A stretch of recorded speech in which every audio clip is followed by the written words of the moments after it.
Hello बच्चों, welcome to MS class. आज के इस वीडियो में हम लोग पढ़ने वाले हैं 10th क्लास फिजिक्स का चैप्टर नंबर 1 होगा और ये काफी इंपॉर्टेंट होगा और इस चैप्टर का नाम प्रकाश का परावर्तन होगा अर्थात रिफ्लेक्शन ऑफ लाइट। आइए हम लोग समझते हैं। सबसे पहले इसमें आता है प्रकाश, क्योंकि प्रकाश पे ही पूरा ये चैप्टर क्या है आधारित है। सबसे पहले सवाल ये आता है प्रकाश क्या होता है। प्रकाश के बारे में समझते हैं हम लोग। प्रकाश जो होता है बच्चों, एक प्रकार से यह कारक होता है। कारक बोले तो यह वजह होता है। क्योंकि इस संसार को यदि हम लोग देख पा रहे हैं या तो इस दुनिया को हम लोग बदल पा रहे हैं, वो है क्या? प्रकाश। प्रकाश के ही हेल्प से हम किसी भी चीज को हम लोग करते हैं। यदि प्रकाश नहीं रहेगा, इस दुनिया को हम लोग बदल नहीं पाएंगे और कुछ देख नहीं पाएंगे। तो इसको हम लोग डिफाइन कैसे करेंगे? तो बोलेंगे प्रकाश एक प्रकार का कारक है जिसकी हेल्प से या तो जिसकी सहायता से हम किसी भी वस्तु को देखते हैं या रंग बिरंग के बारे में हम लोग अनुभव करते हैं, उसे क्या कहते हैं? हम लोग प्रकाश कहते हैं। तो आइए देखते हैं अगला हमारा टॉपिक क्या है। अगला है प्रकाश के स्रोत। तो सवाल ये उठता है कि प्रकाश तो हम लोग अभी जान चुके, प्रकाश किसे कहते हैं। और स्रोत, स्रोत मतलब होता है जहां से, जिस बिंदु से जिस वो चीज की उत्पत्ति होती है उसे हम लोग स्रोत कहते हैं। अब यहाँ पूरा जोड़ करके बोलते हैं प्रकाश के स्रोत किसे कहेंगे।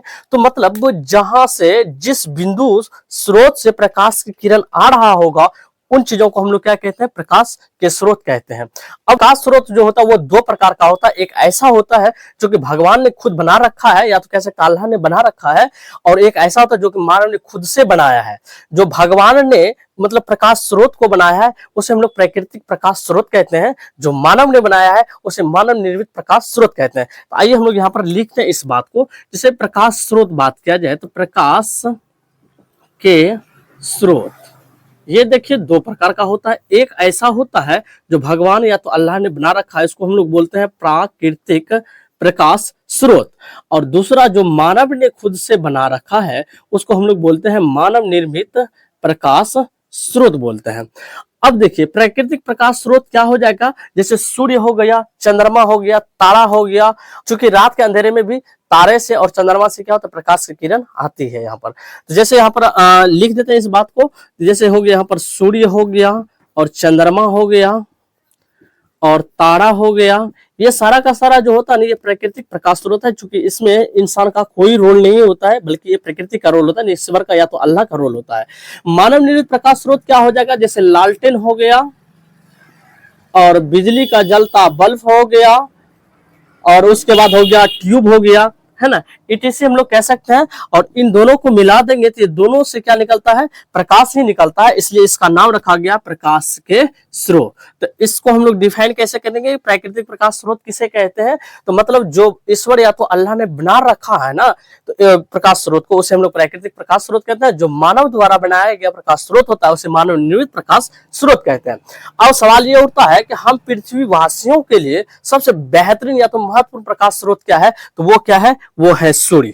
ठीक है। तो हम लोग कह सकते हैं इस संसार में यदि प्रकाश है तो हम सब चीज संभव है, अन्यथा कोई भी चीज संभव नहीं है। इसलिए प्रकाश एक प्रकार का क्या है? ऊर्जा है, ताकत है। प्रकाश के जरिए हम लोग किसी भी चीज को, किसी भी कार्य को अच्छी तरीके से कर लेते हैं। और प्रकाश के बिना एक कदम चलना भी मुश्किल हो जाता है हमें। ठीक है। तो उम्मीद करते हैं आपको ये समझ में आ गया होगा कि प्रकाश के स्रोत क्या होते हैं। ये देखिए अगला हमारा क्या है? अगला है वस्तु।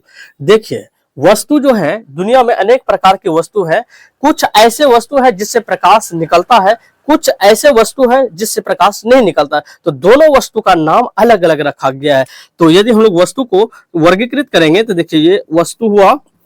देखिए एक ऐसा वस्तु है तो होता है जिससे प्रकाश निकलता है, उसे हम लोग क्या कहते हैं? दीप्तमान वस्तु कहते हैं, या तो इसको हम लोग क्या कहते हैं? प्रदीप्त वस्तु कहते हैं। ठीक है।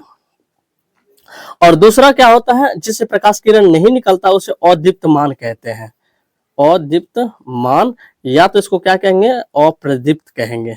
ठीक है। तो इसका डेफिनेशन हम लोग कैसे देंगे? तो दुनिया में हर एक वह वस्तु जिससे प्रकाश निकलता है या तो जिनसे उत्सर्जित होता है उसे क्या कहते हैं? हम लोग दीप्तमान या तो प्रदीप्त वस्तु कहते हैं। और अदीप्तमान या तो अप्रदीप्त वस्तु का डिफिनेशन कैसे देंगे? दुनिया का हर एक वह वस्तु जिससे प्रकाश उत्सर्जित नहीं होता है उसे क्या कहते हैं? हम लोग अदीप्तमान वस्तु कहते हैं। जैसे दीप्तमान वस्तु का यदि हम लोग एग्जाम्पल देखें तो इसमें आ जाएगा, जैसे सूर्य से भी प्रकाश किरण निकलता है, चंद्रमा भी हो गया, और उसके बाद तारा भी हो गया, बिजली का जलता बल्ब भी हो गया, और ETC कह सकते हैं इसमें। और अदीप्तमान वस्तु किसे कहते हैं? हैं, तो जिससे प्रकाश किरण नहीं निकलता, जैसे अलकतरा हो गया, लोहा हो गया और लकड़ी हो गया, इस सब चीज से प्रकाश की किरण उत्सर्जित नहीं होता है, इसलिए इस कैटेगरी को अप्रदीप्तमान वस्तु में रखा गया है। तो उम्मीद करता हूं आपको ये समझ में आ गया हो, तो आप इसका एक अच्छे से नोट बनाते रहेंगे। अब देखते हैं हमारा अगला टॉपिक्स क्या है। हमारा जो अगला टॉपिक है वो है प्रकीर्णन।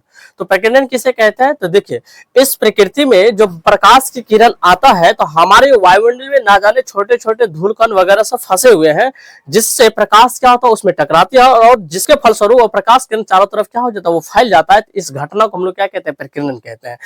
तो प्रकीर्णन को हम लोग डिफाइन कैसे करेंगे, तो कहेंगे जब प्रकाश की किरण हमारे वायुमंडल में प्रवेश करती है तो वो किसी भी धूल या कण या किसी भी वस्तु से टकरा करके वो चारों तरफ फैल जाता है। तो इस प्रक्रिया को या तो इस घटना को हम लोग क्या कहते हैं, प्रकीर्णन कहते हैं।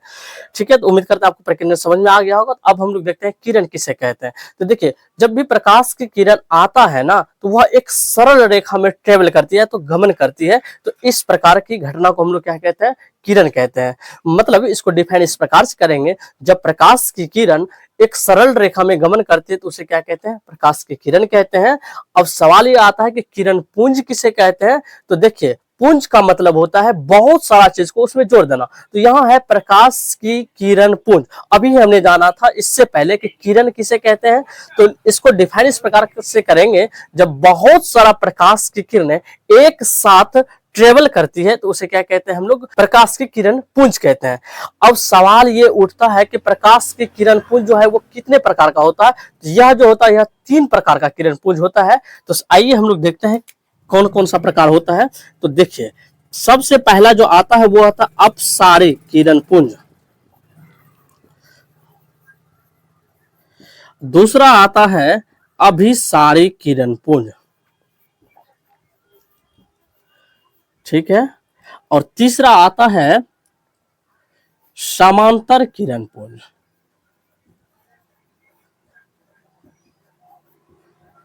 ठीक है, तो देखिए इस प्रकार की किरण पुंज की घटना को पढ़ने से पहले ये जान लेते हैं इसके नाम में ही सारा का सारा घटना छिपा होता है। सबसे पहले ये देखते हैं अपसारी किरण पुंज का मतलब क्या होता है। अपसारी का मतलब होता है फैलना, ठीक है।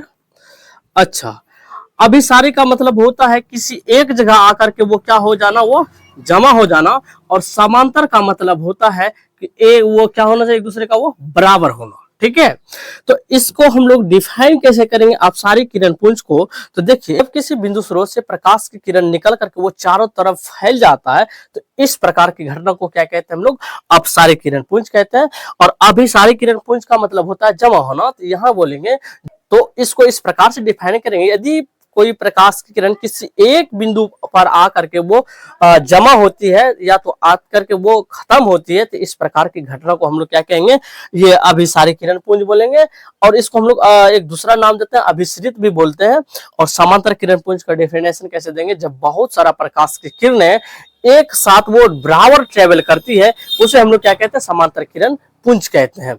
जैसे में देखिए ये क्या हो गया, मान के चलिए यहाँ पर एक टॉर्च है, ठीक है, और इस टॉर्च से क्या होता है, एक बिंदु स्रोत से प्रकाश किरण निकलता है और चारों तरफ इस तरीका से क्या होता है, वो फैलती हुई वो चली जाती है। तो इस प्रकार की घटना को अपसारी किरण पुंज कहते हैं। अभिसरित किरण पुंज को क्या कहते हैं, जैसे इस प्रकार से देखिए यहाँ पर एक बिंदु है, यहाँ पर आकर के सारी की सारी किरणें क्या हो रहा है, यहाँ पर जमा हो रही है, ठीक है ना। तो इस प्रकार की घटना को हम लोग क्या कहेंगे, अभिसारी किरण पुंज कहेंगे। और देखिए ऐसा किसमें होता है, एक छोटा सा लेंस होता है जो कि बहुत सारा प्रकाश किरण को क्या करता है, अवशोषित कर लेता है और वो धीरे धीरे गर्म हो जाता है। यदि उसके नीचे में कागज वगैरह देंगे तो उसमें आग भी लग सकता है। ठीक है, तो समांतर किरण पुंज क्या हो गया, तो बहुत सारा प्रकाश किरण एक साथ वो क्या हो रहा है, वो गमन कर रहा है, जिसके दो समांतर किरणों के बीच की दूरी क्या होना चाहिए, वो बराबर होना चाहिए। इस प्रकार की घटना को समांतर किरण पुंज कहते हैं। जैसे देखिए आप लेजर लाइट वगैरह जानते हैं, उसमें जो प्रकाश किरण निकलती है ना, उसमें कौन सा निकलता है, तो वो समांतर किरण पुंज ही होता है।